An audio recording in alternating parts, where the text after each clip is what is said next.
Y finalmente la regulación. Acuérdense que cada sistema tiene una regulación que básicamente está muy relacionada con el sistema nervioso autónomo. ¿Okay? Y tenemos que hacer siempre al inicio unas preguntas como para escarbar cómo está el conocimiento respecto al tema que nos tomamos. Y la primera es, ¿cómo cree que la respiración influye en la homeostasis del organismo? Sí. Con el control del CO2. Ya.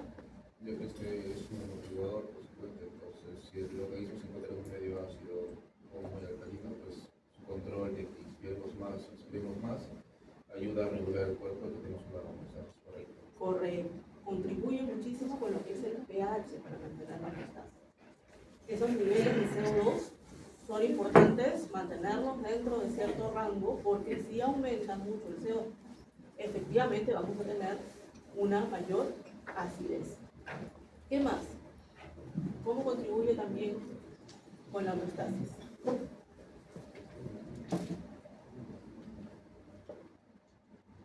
Aparte del CO2, ¿qué falta? La oxigenación de la sangre. La oxigenación de la sangre y de todas las células. ¿Sí? Acuérdense que esta es la finalidad de este sistema respiratorio: captar el oxígeno y eliminar el CO2. ¿Sí? Son dos puntos importantes. Ahora, ¿qué entienden por ventilación pulmonar? ¿Qué es ventilación pulmonar?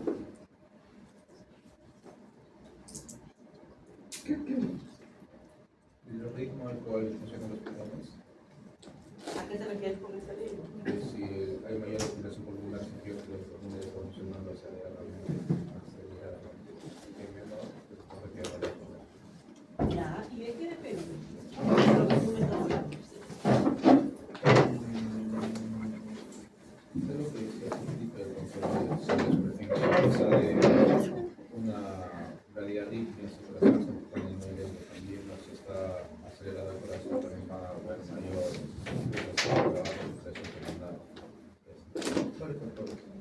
Ya, vamos a hablar de los factores en un rato. Y efectivamente, en el caso de lo que vendría a ser la ventilación pulmonar, se refiere a la mecánica ventilatoria, ¿sí? Fundamentalmente a esto. ¿Qué significa esto? Que hay dos eventos mecánicos importantes para que se pueda dar este fenómeno de la respiración, que vendría a ser el de la inspiración, es decir, el acto de captar el oxígeno, ¿no? El aire y por ende el oxígeno, y de generar la expiración, expulsar el aire, expulsar el CO2. Esa es la mecánica ventilatoria. Ahora, ¿qué músculos están involucrados en la inspiración y en la expiración? El músculo diafragma. ¿Cuál? El diafragma. El diafragma. ¿Qué más? Intercostales internos y externos. Son los principales, ¿sí?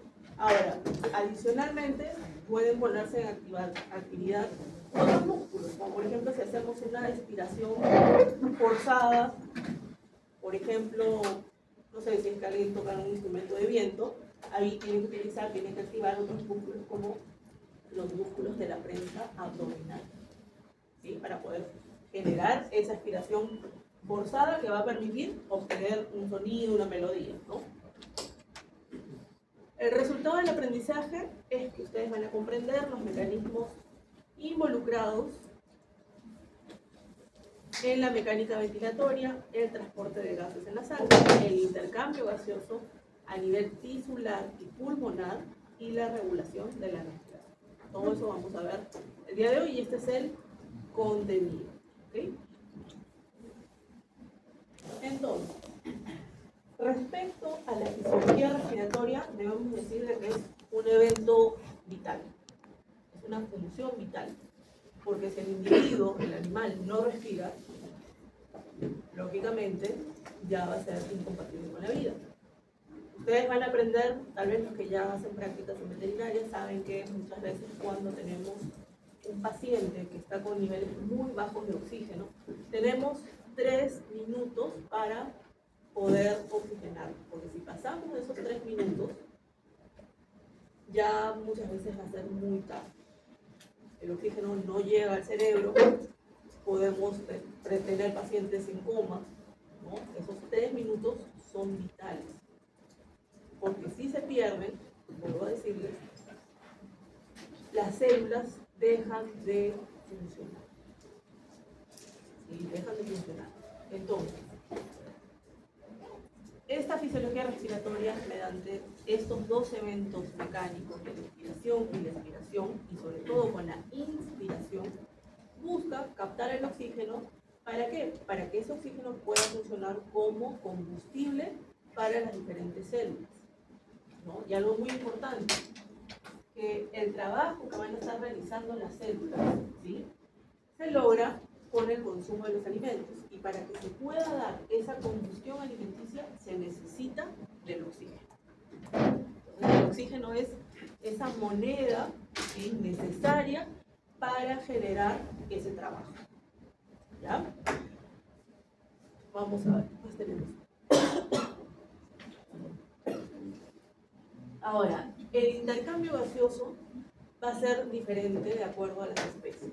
Nosotros aquí en fisiología animal vemos básicamente fisiología respiratoria en animales domésticos, ¿sí? Porque es la primera parte que nosotros tenemos que ver en nuestra carrera. Ya cuando ustedes lleven, creo que llevan clínica de aves, creo que llevan clínica no sé, de roedores, no sé, pónganle así. Ahí ustedes van a volver a tocar el tema de fisiología, pero ya específicamente en estas especies. Pero sí tenemos que ver ciertas diferencias, ¿no? En el caso de las aves, recuerden que presentan lo que vendrían a ser los sacos aéreos, ¿no? ¿Cuál es esa función de esos sacos aéreos?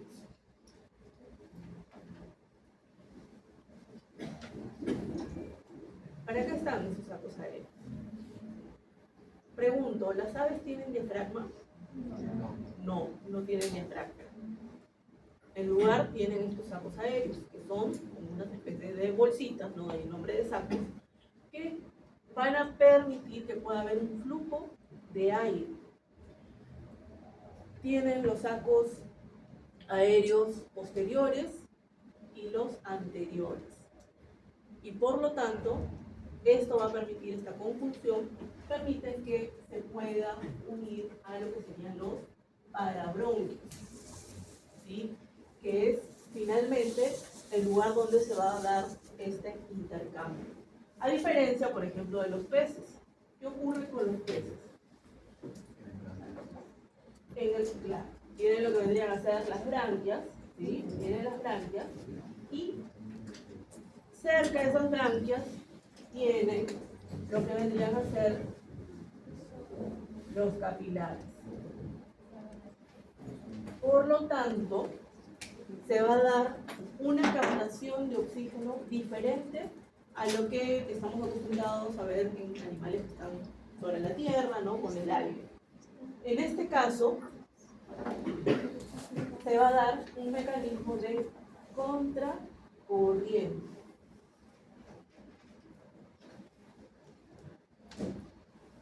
¿Qué significa esto?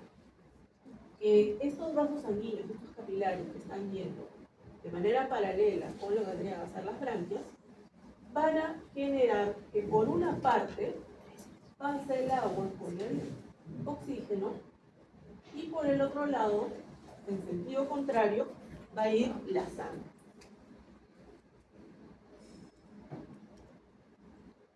De esa manera va a permitir que la captación del oxígeno sea mucho más eficiente por este mecanismo de contracorriente, que van en sentidos opuestos, en paralelo, pero en sentidos opuestos.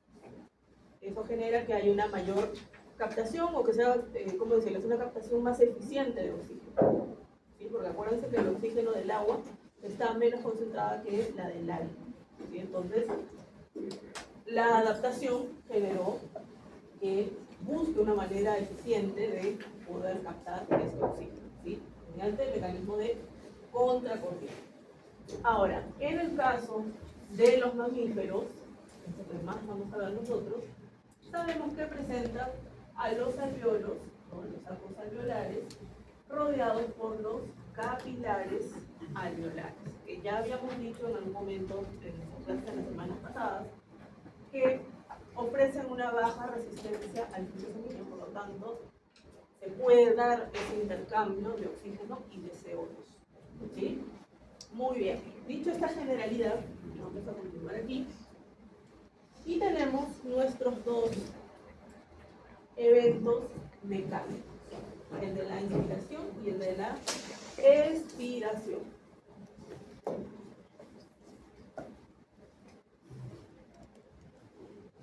En el caso de la inspiración es un evento activo. ¿Sí? Es un evento activo, ¿por qué? Porque se está generando la contracción del diafragma, mientras que la expiración es un evento pasivo. ¿Sí? Entonces, si tenemos dos diafragmas, vamos a poner diafragma A y diafragma B, ¿cuál estaría en inspiración? ¿A o B?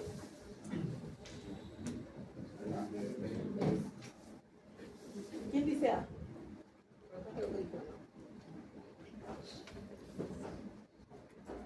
¿Quién dijo B? ¿Por qué B? Nosotros al inspirar estamos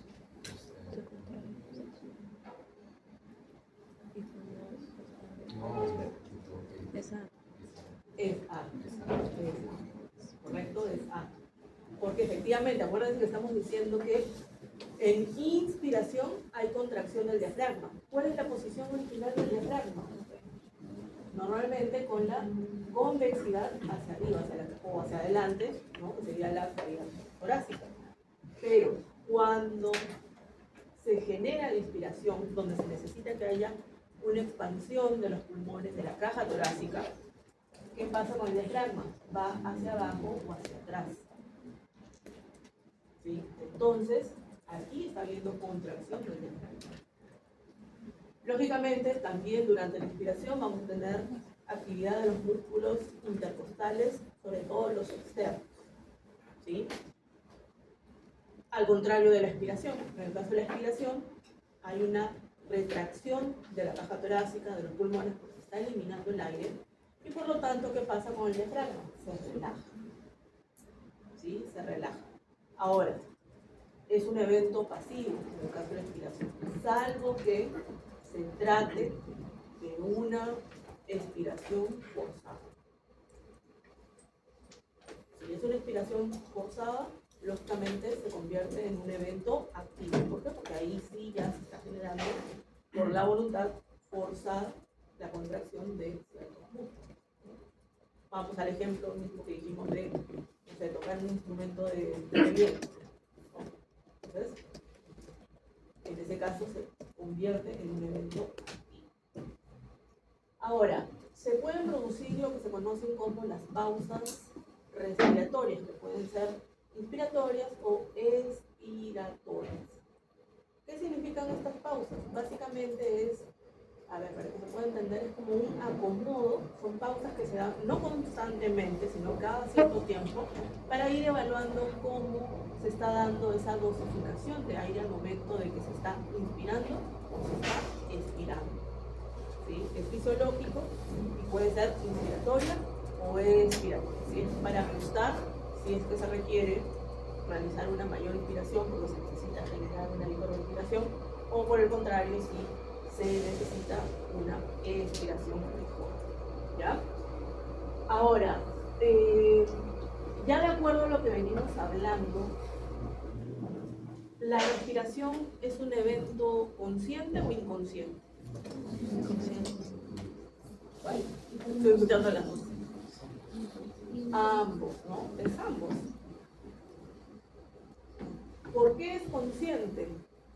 Porque estamos hablando de que hay músculos esqueléticos que están implicados en la respiración, principalmente el diafragma.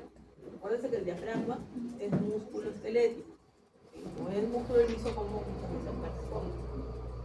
Si es músculo esquelético, entonces responde a la voluntad, por lo tanto es consciente. Pero también puede ser inconsciente. ¿Por qué? Porque mientras ustedes están sentados, están respirando, ¿no? Están inspirando, están expirando. ¿Por qué? Porque hay un centro respiratorio que se va a encargar de justamente regular la respiración en el momento en que están escribiendo o en el momento que están realizando algún deporte y necesita mayor oxigenación, aumentar lógicamente la frecuencia respiratoria. Entonces, eso se da de manera inconsciente. Ustedes no tienen que ejercer voluntad sobre ello, ¿sí? Se da de manera automática, justamente por la presencia de este centro respiratorio que se va a encargar de, digamos, procesar toda esa información que le está llegando, ¿no? A través de vías aferentes, como vamos a ver al final de nuestra clase de hoy. Bueno, aquí tenemos gráficos que básicamente son lo mismo, pero aquí están las flechitas y vean, en el caso de la inspiración, ya sabemos que el diafragma se va a activar, se va a contraer, por lo tanto va hacia abajo y hacia atrás. ¿Por qué? Porque los pulmones están llenándose de aire, entonces ocupan un mayor espacio, ¿sí? Mayor volumen. A diferencia de la expiración, en la cual el diafragma, ya sabemos, se relaja y regresa a su posición original, permitiendo que los pulmones se genere una retracción en la caja torácica también. ¿Para qué? Para poder eliminar el aire. ¿Okay? Entonces, tenemos ahí nuestros dos eventos mecánicos. Tenemos un parámetro fisiológico muy importante, así como tenemos a la frecuencia cardíaca, o cuando examinamos un paciente tenemos que tomarle la temperatura, o si tenemos un paciente rumiante tenemos que tomarle la frecuencia ruminal. También existe la frecuencia respiratoria. Esa frecuencia respiratoria se refiere al número de respiraciones por minuto, ¿no? El número de ciclos respiratorios durante un minuto de tiempo. ¿Ya hicieron la práctica de fisiología del ejercicio? No. ¿Esta semana les toca? Mañana. ¿Sí? Ahí lo van a ver. Ya no sé si les han pedido pacientes o va a ser en ustedes mismos la práctica. Igual van a ver cómo esa frecuencia respiratoria puede alterarse, ¿sí? Sea que aumente o sea que disminuya. Ahora, cada especie tiene su frecuencia respiratoria, ¿no? Por ejemplo, en los equinos, entre 14 a 16 respiraciones por minuto. En el caso de las vacas, entre 7 a 10 respiraciones por minuto. En el caso de las ovejas y las cabras, entre 19, 22 respiraciones por minuto. En el caso de los perros, un promedio de 24, porque sabemos que en el caso de los perros hay diferentes razas, diferentes tamaños, ¿no? Y en los gatos, un promedio de 26 respiraciones por minuto. Ahora, esto es lo que se espera cuando nosotros tomamos la frecuencia respiratoria de un paciente. Pero este parámetro puede verse alterado por ciertos factores. Entre los que se encuentran, por ejemplo, la edad. Va a ser muy diferente la frecuencia respiratoria de un cachorro versus la frecuencia respiratoria de un perro mayor. ¿Quién tendrá una mayor frecuencia respiratoria? El cachorro. ¿Por qué?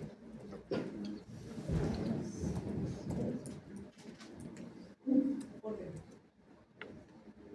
¿Quién les viene a la mente?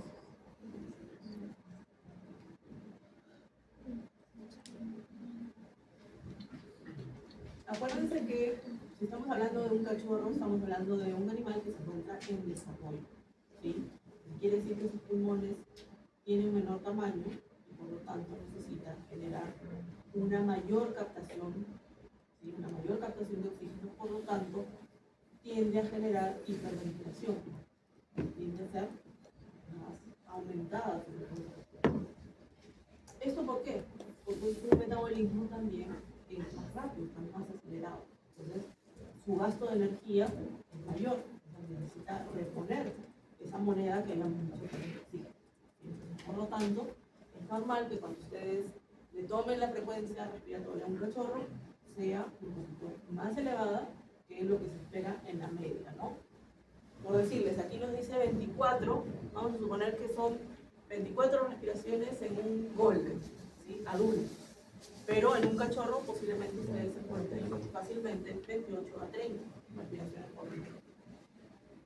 El tamaño también es un factor que va a afectar la frecuencia respiratoria. Y aquí vamos al ejemplo clásico de los perros. Va a ser muy diferente la frecuencia respiratoria entre un chihuahua y un gran danés. Muy diferente. ¿Quién va a tener mayor frecuencia respiratoria? El chihuahua. ¿No? ¿Por qué? ¿Por? Correcto, y su metabolismo es mucho más acelerado. Ustedes recordarán por zoología, saben que animales como por ejemplo las musarañas, los ratoncitos de campo, tienen una frecuencia cardíaca, una frecuencia respiratoria mucho más rápida que por ejemplo si lo comparamos con un caballo o con un caballo. ¿Por qué? Porque ese metabolismo hace que el consumo de oxígeno sea mayor, entonces tiene que responder, por lo tanto, aumenta. ¿Sí?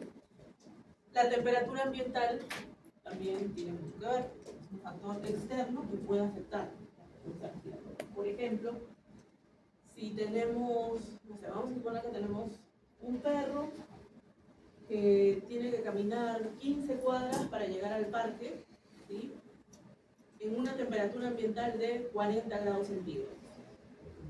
Y tenemos a ese mismo perro que tiene que caminar esas 15 cuadras hasta el parque, pero en invierno con una temperatura de, no sé, 14 grados centígrados. ¿Quién va a tener mayor frecuencia respiratoria? ¿El que está en calor de 40 o el que está con una temperatura de 15? El de calor, ¿no? ¿Por qué? El calor busca acelerar procesos como es la acción de las glándulas sudoríparas y que tiene que aumentar el trabajo para regular la temperatura. En cambio, que está en temperatura baja busca retener el oxígeno que tiene y evitar menos energía para conservar la temperatura corporal. Correcto. En muchas especies las glándulas sudoríparas comienzan a activarse. En el caso de los perros básicamente es el jadeo, pero igual requiere de ese oxígeno. Está muy bien. Y las reacciones comienzan a acelerarse. ¿Sí? Perfecto. En condiciones de ejercicio también va a ser muy diferente la frecuencia respiratoria de un paciente que se encuentra en reposo versus uno que, no sé, vino corriendo y llegó a la veterinaria. Lógicamente, el que realiza actividad va a tener una mayor frecuencia respiratoria. Lo van a ver en la práctica. Si le han pedido perrito, va a ser en el caminador. Y si es en ustedes, creo que es en bicicleta estacionaria, uno de ustedes va a tener que hacer, va a tener que pedalear durante unos minutos y van a tomar la frecuencia respiratoria y ustedes se van a fijar que efectivamente esta frecuencia respiratoria cardíaca, del tipo que venga, que van a ver, va a ir aumentando. Pero también va a haber una diferencia entre, por ejemplo, dos individuos que pedalean, pero ¿qué pasa? Que uno es atleta o realiza deportes constantemente y la otra persona no, tiene una vida más sedentaria. Entonces aquí también va a haber una variación y la van a ver en la práctica posiblemente. Estado de gestación también. Una hembra gestante tiende a tener una frecuencia respiratoria más acelerada. Tengan en cuenta, si estamos hablando por ejemplo de una perra, tienen los cachorros que están ocupando un espacio, ese espacio comienza a presionar a las vísceras abdominales y estas a su vez comienzan a presionar al diafragma. Están ahí estimulándolo y activando. Por lo tanto, la frecuencia respiratoria comienza a aumentar. Siempre cuento este caso. Una vez tuve un caso de una gran danés que su gestación era enorme. Cuando se le hizo la ecografía, nos dijeron que posiblemente haya 12, habían contado 12. A la hora del parto fueron 18. Y su frecuencia respiratoria, ni les digo, estaba, vemos aquí 24, pero estaba en casi 40. Casi 40. Porque, imagínense, 18, ya de por sí el gran danés es grande, sus cachorros también, comparados con otros, son grandes, ¿no? Entonces ocupan un espacio que está ahí presionando constantemente al diafragma. ¿Ok? Entonces no se sorprendan cuando ustedes estén examinando a una hembra en cualquier especie que su frecuencia respiratoria esté un poco por encima o mucho por encima como y el estado de salud también, lógicamente. Si está en condiciones de salud, se van a mantener esos valores. Si se altera esa homeostasis, ahí sí vamos a ver alteraciones que pueden ser hacia arriba o hacia abajo. Si están aumentadas, se aumenta la frecuencia respiratoria, estamos hablando de taquipnea o taquipnea. Van a ver que hay colegas que lo conjugan en un lado y otro en otro lado. Taquipnea, taquipnea y bueno. Si disminuye la frecuencia respiratoria, hablamos de bradipnea o bradipnea, que también le dicen. Y si está alterada la frecuencia respiratoria y se ve como dificultosa, hablamos de disnea. Disnea o disnea. Bueno, acentuando en cualquiera de ellas, se escribe igualito, ¿no? Taquipnea, bradipnea y disnea. Muy bien. ¿Hay alguna duda, alguna pregunta sobre frecuencia respiratoria?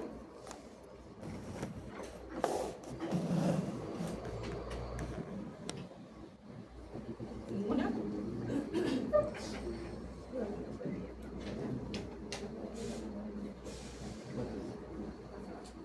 Tenemos una prueba diagnóstica que es la espirometría, se hace un espirograma, en el cual en realidad en la medicina veterinaria es poco o nada usual.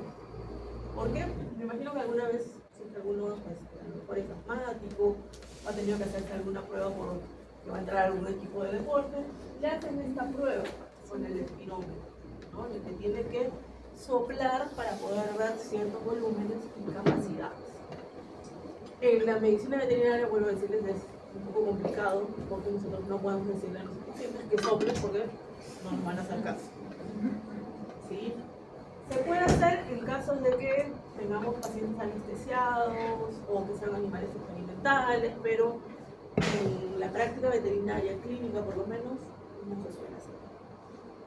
Sí, como les digo, tiene sus complicaciones, ¿no? Entonces, este espirómetro nos va a generar ciertas curvas que nos indican ciertos volúmenes y ciertas capacidades que vamos a ver, creo que tal vez ya lo han visto en biofísica, ¿no? Que son esos volúmenes y capacidades pulmonares, que podemos ver que el primero que se estudia es el volumen tidal, o también conocido como volumen corriente. ¿Qué significa esto? El aire que está siendo inspirado o expirado, ¿no? Durante una respiración normal. Volumen tidal o volumen corriente. Aquí les estamos colocando valores promedios porque nuevamente nosotros vemos muchas especies de diferentes tamaños y el rango es amplio, ¿sí? 500 ml. Luego tenemos el volumen de reserva inspiratoria. Volumen de reserva inspiratoria aproximadamente 3.000 a 3.100, 3.200 ml. ¿Qué significa este volumen de reserva inspiratoria?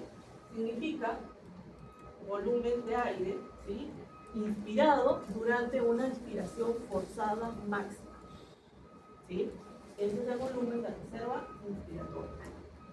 Tenemos un volumen de reserva expiratoria que se refiere al aire que está siendo expirado durante una expiración forzada máxima. Su valor promedio, 1.100 a 1.200 ml.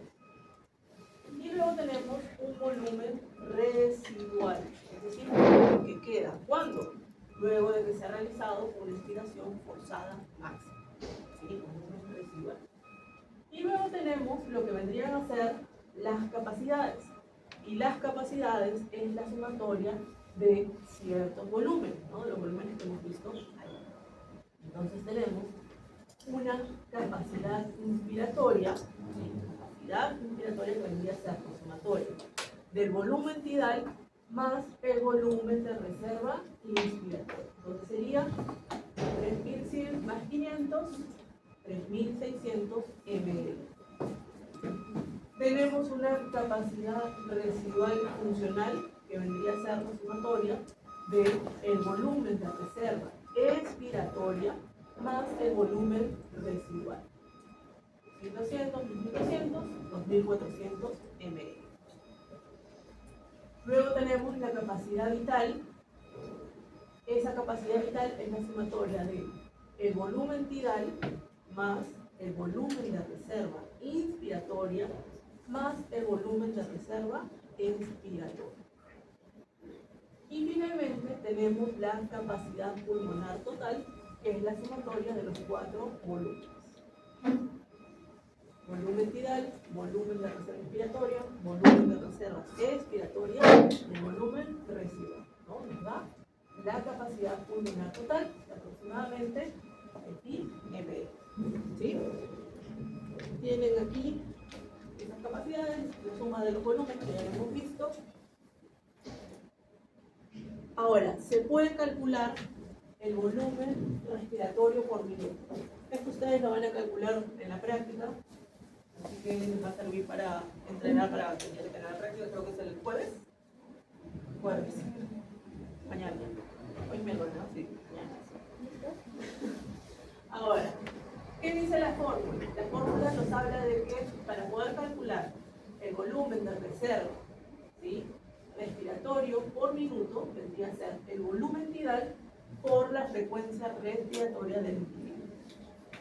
Entonces, aplicando fórmula, 500 ml, que era nuestro volumen tidal, por, en este caso, ya nos da el dato de la frecuencia respiratoria, ustedes van a tener que tomarla en la práctica, que sería de 10 respiraciones por minuto. Total, volumen respiratorio por minuto, 5000 ml de aire que entra o sale durante un minuto de tiempo. Y volumen respiratorio por minuto.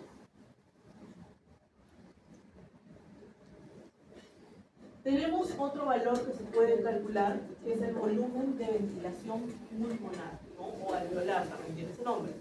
Y para eso debemos de conocer lo que vendría a ser el espacio muerto anatómico y el espacio muerto fisiológico, que seguramente les han explicado en anatomía. ¿Qué indicaba el espacio muerto anatómico? Sería el aire, ¿sí?, que ingresa hasta los bronquios y no llega a los alveolos. En el caso del espacio muerto fisiológico, ahí sí vamos a tener el aire, o el tercio de aire que ingresa hasta los alveolos, pero que no participa del intercambio gaseoso.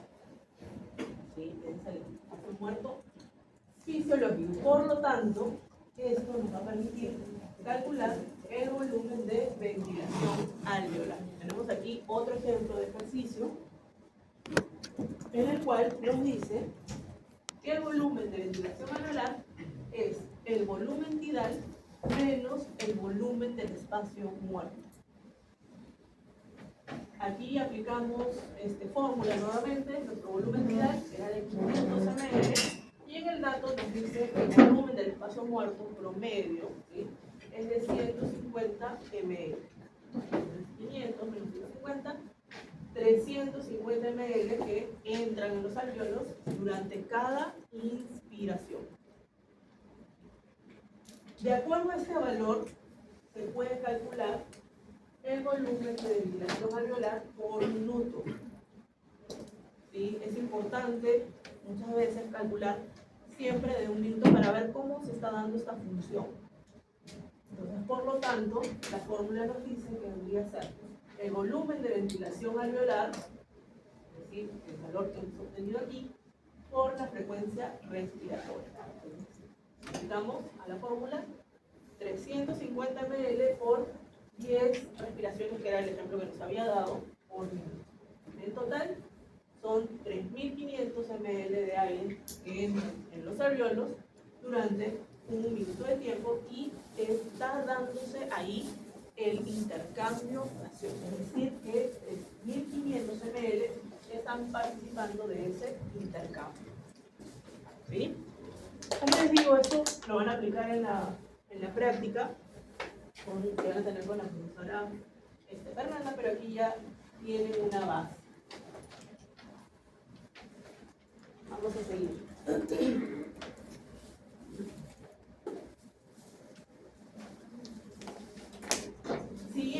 inspiración y la expiración, recordando lo que ya hemos hablado un poco. La inspiración es activa, la expiración es pasiva, salvo que sea forzada, ¿no? Ahí sí cambia.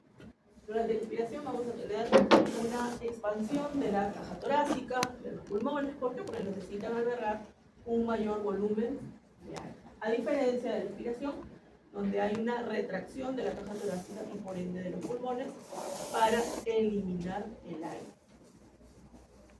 ¿Qué más nos dice? Que en la inspiración la presión es negativa y en la expiración la presión es positiva.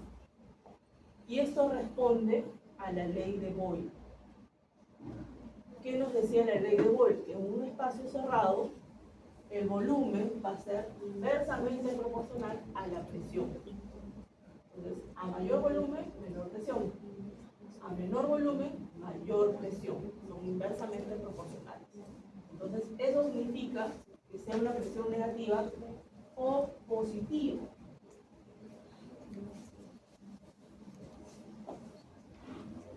Y esto está en relación con la presión atmosférica, ¿sí? No quiere decir que esa presión negativa tenga un signo de negativo adelante y si es positiva tiene un signo positivo adelante, no, sino que está en relación a la presión atmosférica. Ustedes recordarán que es de 760 milímetros de mercurio, ¿sí? Esa es la presión atmosférica. Ahora, durante la inspiración,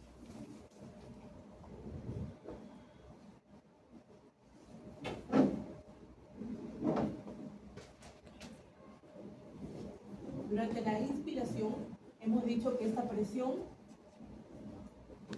de hecho, es lo que se llamaría una presión alveolar negativa.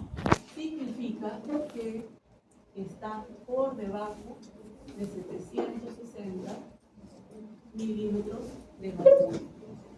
Esto es lo que significa que está por debajo, es menor a 760 milímetros de mercurio.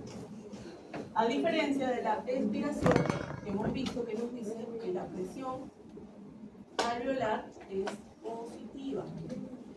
Esto significa que esta presión es mayor a la presión atmosférica, es mayor a 760 milímetros de mercurio.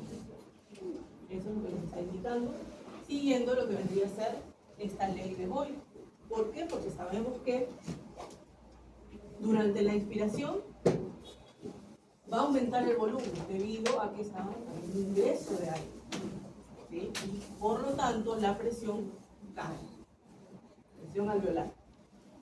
Y durante la expiración lo contrario, es decir, vamos a tener un menor volumen porque se está eliminando el aire, pero la presión aumenta, justamente para permitir esta salida del aire, porque siempre va a ir de mayor a menor, mayor a menor, mayor a menor. Eso es lo que va a permitir que pueda ingresar y salir el aire. ¿Okay? Vamos a ver qué más tenemos por ahí.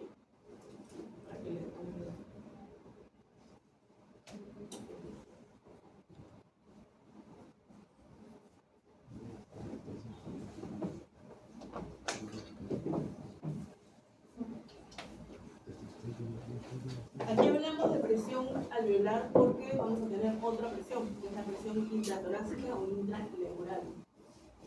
Otra presión que vamos a ver cómo se va a dar, ¿sí?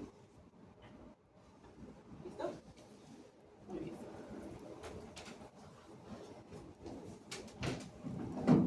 Bueno, es un poco una gráfica, ¿no? De cómo en la inspiración que hemos visto, las costillas van a elevar. ¿Por qué? Porque hay una expansión de la caja torácica, el diafragma va a descender, ¿sí? A diferencia de la expiración, en donde el diafragma asciende regresando al reposo y las costillas descienden y hay una retracción de la caja torácica. Esta es la presión que hemos visto en este momento. La presión intraalveolar, que también se conoce como intrapulmonar, negativa durante la inspiración y positiva durante la expiración. La otra presión es la presión intratorácica o intrapleural, que siempre va a ser negativa. Va a ser negativa en inspiración y va a ser negativa en expiración. En ambos casos va a ser menor a 760 milímetros de mercurio. Pero aquí hay algo importante, y es que durante la inspiración va a ser un poco más negativa. ¿Sí? Vamos a verlo en una gráfica, es decir, la que viene a continuación. Esta. Vean, la presión intratorácica aquí está representada en el color, el azul o el celeste más fuerte, el color que estoy viendo, en el cual se puede ver que en inspiración, si lo comparamos con la presión atmosférica, es menor, es de 754 milímetros de mercurio. Y en la expiración es de 756, también es menor a 760, pero es un poco más negativa durante la inspiración. Y eso tiene una razón de ser, y es que los pulmones, ustedes saben que es un tejido bastante elástico, lo cual tiende a colapsar, tiende al colapso. ¿Qué significa esto? Que los pulmones tienden a ir hacia el centro, tienden a colapsar. Y sabemos que con un colapso pulmonar no va a haber intercambio gaseoso. ¿Sí? Entonces, sí, es fisiológico que los pulmones tiendan al colapso, pero para eso existe esta presión intratorácica o intrapleural negativa que va a permitir que los pulmones puedan expandirse al momento que se están llenando de aire. ¿Quién genera esta negatividad? Básicamente, las fuerzas opuestas que se dan entre los pulmones que quieren ir hacia el centro y la caja torácica, ¿no? Las costillas que quieren ir hacia afuera. Es fisiológico. Y sabemos que entre los pulmones y la caja torácica encontramos a la pleura. Tenemos una pleura visceral y una pleura parietal. Entonces, ¿qué ocurre?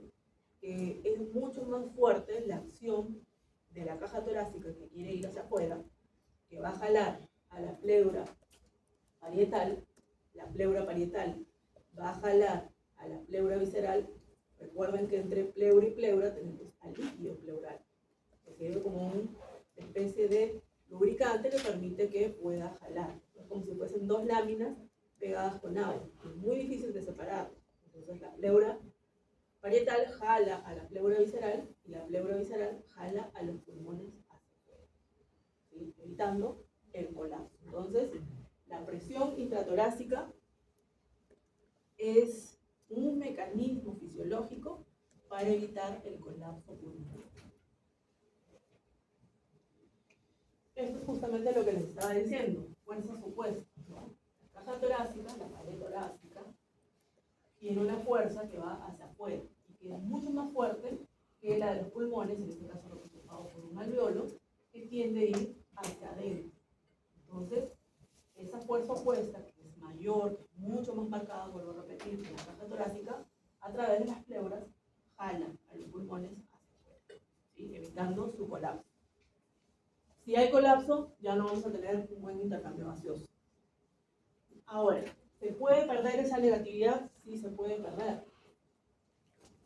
Y ocurre, por ejemplo, en pacientes atropellados. Puede ocurrir, a veces hemos visto en las noticias, ¿no? Que una persona acuchilló al perro del vecino porque ladraba mucho. Entonces, ¿qué ocurre en este caso? Al generar una apertura, hace que el aire desde el exterior ingrese, generando que se pierda esa negatividad, hace que se vuelva positivo. ¿Qué ocurre? Que el pulmón colapsa. Es decir, se vuelven como si fuesen unas pasitas, van hacia el centro, ¿no? Terminan colapsados y ya no hay un buen intercambio. Ahora también se puede presentar estos casos, aparte de acuchillamiento o en caso de atropello, por ejemplo, en hernias diafragmáticas. A veces hay cachorros que nacen con hernia diafragmática. O también ocurre, como he visto en la mayor parte de los casos, he visto en perros que saltan desde alturas considerables. ¿Sí? He visto 3 casos de hernia diafragmática en los famosos perros salchicha. Bueno, los teques, que también tienen ese nombre, ¿no? Normalmente saltan incluso desde la cama como tiene las patitas cortas, todo el contenido abdominal rompe el diafragma y va hacia lo que vendría a ser la caja torácica. ¿Cómo nos damos cuenta? Normalmente la respiración en un paciente, sobre todo en caninos, es de tipo post-abdominal, ¿no? Lo que permite que pueda ser acompasada, como en el caso del ser humano, que tenemos una respiración post-abdominal. Pero ¿qué pasa cuando vemos a un paciente del cual sospechamos que podría haber una hernia diafragmática por atropello, porque saltó desde una altura considerable? Lo que normalmente vemos es que esa respiración se vuelve disneica, ¿sí? Es decir, se vuelve dificultosa. También podemos ver que se vuelve más costal que abdominal, ¿sí? No acompasado, pausada, que es post-abdominal, como les dije, sino más costal. Y además, si nosotros auscultamos la caja torácica, ustedes van a aprender que al auscultar los pulmones se sienten ciertos sonidos que representan el paso del aire, o también en caso de que algún paciente esté, no sé, con un proceso de bronquitis, de que haya secreciones, también ustedes van a aprender a percibir esos sonidos. Pero cuando normalmente sospechamos de hernia diafragmática, auscultamos y comenzamos a escuchar borborismos. ¿Qué son los borborismos? Son los ruidos fisiológicos que ocurren a nivel del tracto gastrointestinal. Esos sonidos que sentimos que es como que nos corre la panza, ¿no? Como que si estuviese corriendo algo, esos son borborismos. ¿Sí? Entonces, los borborismos deberíamos escucharlos a nivel del abdomen, no a nivel de la caja torácica. Entonces, ustedes auscultan a nivel de los pulmones y escuchan todo ese ruido, lo cual nos indica que el contenido abdominal ha pasado a la caja torácica por esa hernia que se ha generado. El tratamiento normalmente es algo rápido, se tienen que hacer cirugías, definitivamente, porque se tiene que suturar esa hernia para que nuevamente pasar todas las vísceras hacia el abdomen, se sutura y reposo, que muchas veces es difícil en algunas mascotas, ¿no? Pero tiene que reposar. ¿Sí? Entonces, tengan en cuenta que es importante que se mantenga esa presión intratorácica negativa. ¿Sí? ¿Para qué? Para evitar el colapso pulmonar. Ahora, hay otro mecanismo para evitar el colapso que está relacionado a las sustancias surfactantes. A nivel de los alvéolos se genera tensión superficial. ¿Qué era la tensión superficial?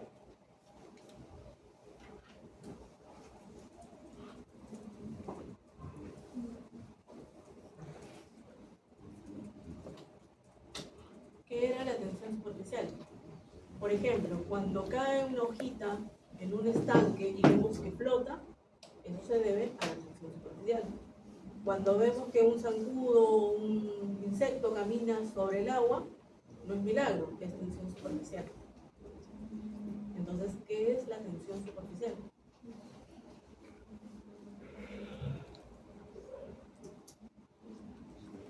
Es lo que ayuda a que haya una buena respiración, porque si no hubiera esa tensión no se podrían abrir los pulmones.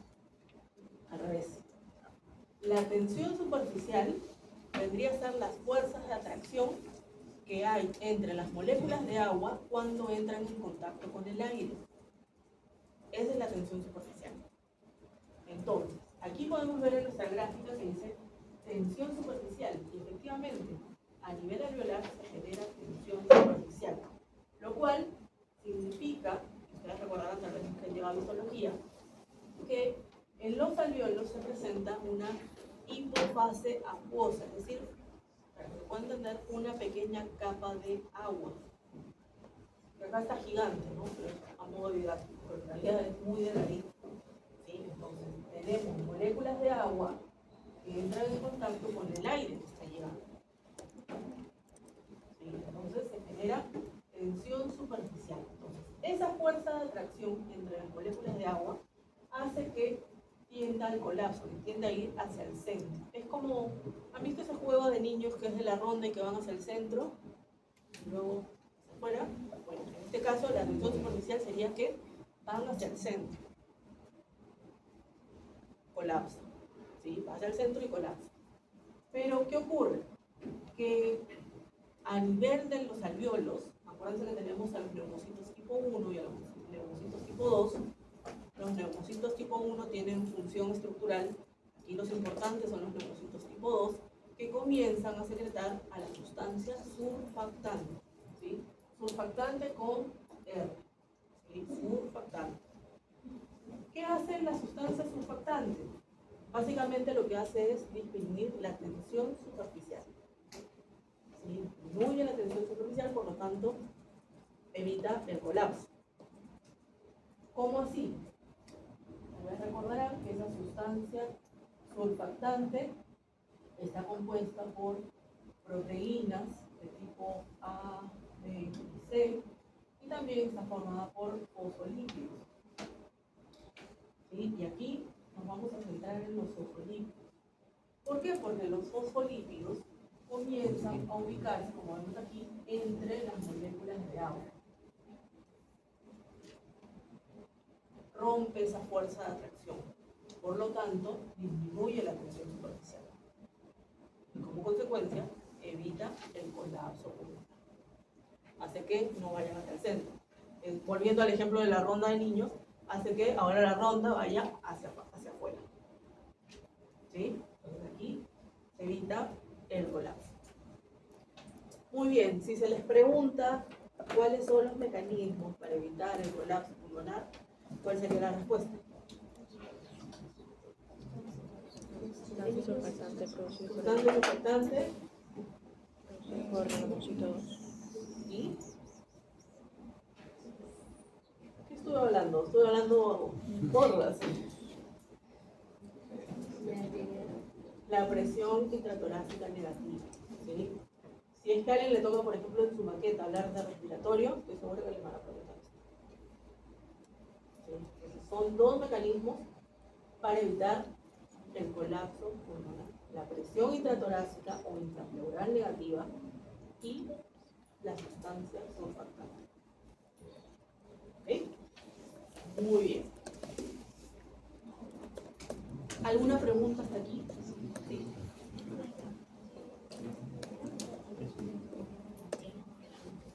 La fuerza de atracción entre las moléculas de agua. Por eso los vemos que se ubican. Las han colocado aquí en rojito. Yo ya le hice la separación con el plomo. Pero rompe sus enlaces. ¿Sí? ¿Alguna otra duda, alguna otra pregunta? ¿No? Ya. ¿Les parece si nos tomamos un proceso? 10 a 15 minutitos. Me dejan, por favor, antes de irse al proceso sus foros.